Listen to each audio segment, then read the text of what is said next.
Bismillahirrahmanirrahim. Assalamualaikum warahmatullahi wabarakatuh. Perkenalkan, nama saya Iqbal Rambari dengan NIM 23221111026, mahasiswa aktif Program Studi Pendidikan Bahasa dan Sastra Indonesia Universitas Muhammadiyah Kupang. Baik, di sini sebelum saya menganalisis tentang unsur intrinsik dari novel Layar Terkembang, saya akan membacakan terlebih dahulu secara singkat sinopsis dari novel tersebut. Raden Wariyartmaj, mantan Wedana, memiliki dua putri, Tuti si kakak yang serius, aktif, dan berpikiran modern, serta Maria sang adik yang ceria dan mudah kagum. Suatu hari, di gedung akuarium pasar ikan, mereka bertemu dengan Yusuf, mahasiswa kedokteran Martapura yang akhirnya jatuh cinta pada Maria. Yusuf kemudian sering mengantar Maria sekolah dan memberi mereka melalui menjalani hubungan. Sementara Tuti menolak cinta Supomo karena merasa Supomo bukan pasangan idealnya. Hubungan rahasia Yusuf dan Maria berkembang hingga mereka bertunangan.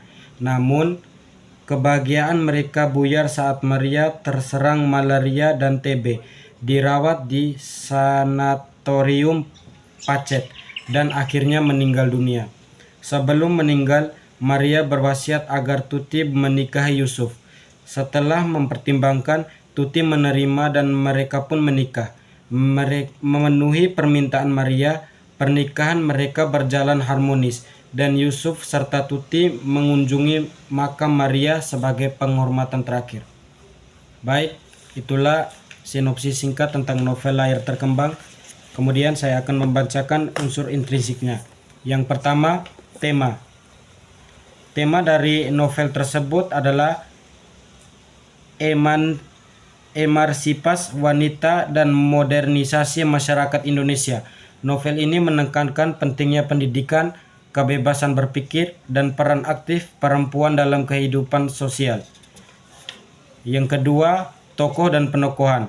Yang pertama, Tuti, seorang wanita cerdas, tegas, dan aktif dalam organisasi wanita. Yang kedua, Maria, adik Tuti yang periang, lembut, dan penuh kasih sayang. Yang ketiga, Yusuf, mahasiswa kedokteran yang baik hati dan nasionalis. Yang keempat, Raden Wariyartmaja, ayah Tuti dan Maria yang bijaksana. Dan yang kelima, Partadiharja, paman Tuti dan Maria yang ramah dan bijaksana.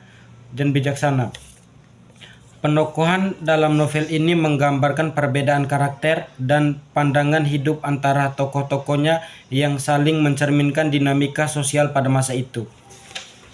Yang ketiga, latar. Latar dari novel tersebut adalah latar tempat Jakarta, Martapura, Rumah Sakit Pacet, Gedung Akuarium di Pasar Ikan, dan beberapa lokasi lainnya. Yang kedua, waktu. Waktunya tahun 1930-an. Dan yang ketiga, suasana beragam mulai dari suasana keluarga yang hangat hingga ketenangan emosional saat menghadapi konflik. Yang keempat, sudut pandang. Sudut pandang novel ini menggunakan sudut pandang orang ketiga serba tahu, memungkinkan narator untuk mengungkapkan pikiran dan perasaan berbagai tokoh secara mendalam. Yang kelima, alur. Novel ini memiliki alur maju atau kronologis yang sering disebut juga konvensional. Yang keenam, gaya bahasa. Gaya bahasa yang digunakan dalam novel ini kaya akan maja seperti personifikasi, metafora, dan perumpamaan. Gaya bahasa ini memberikan nuansa puitis dan mendalam pada narasi serta mencerminkan pengaruh bahasa Melayu klasik. Yang ketujuh, amanat. Novel ini menyampaikan pesan bahwa perempuan harus berpendidikan dan berwawasan luas agar dapat berperan aktif dalam pembangunan bangsa.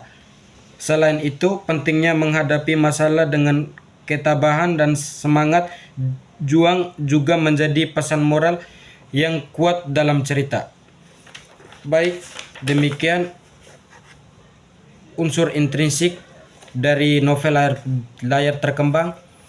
Wabillahi taufik wal hidayah. Wassalamualaikum warahmatullahi wabarakatuh.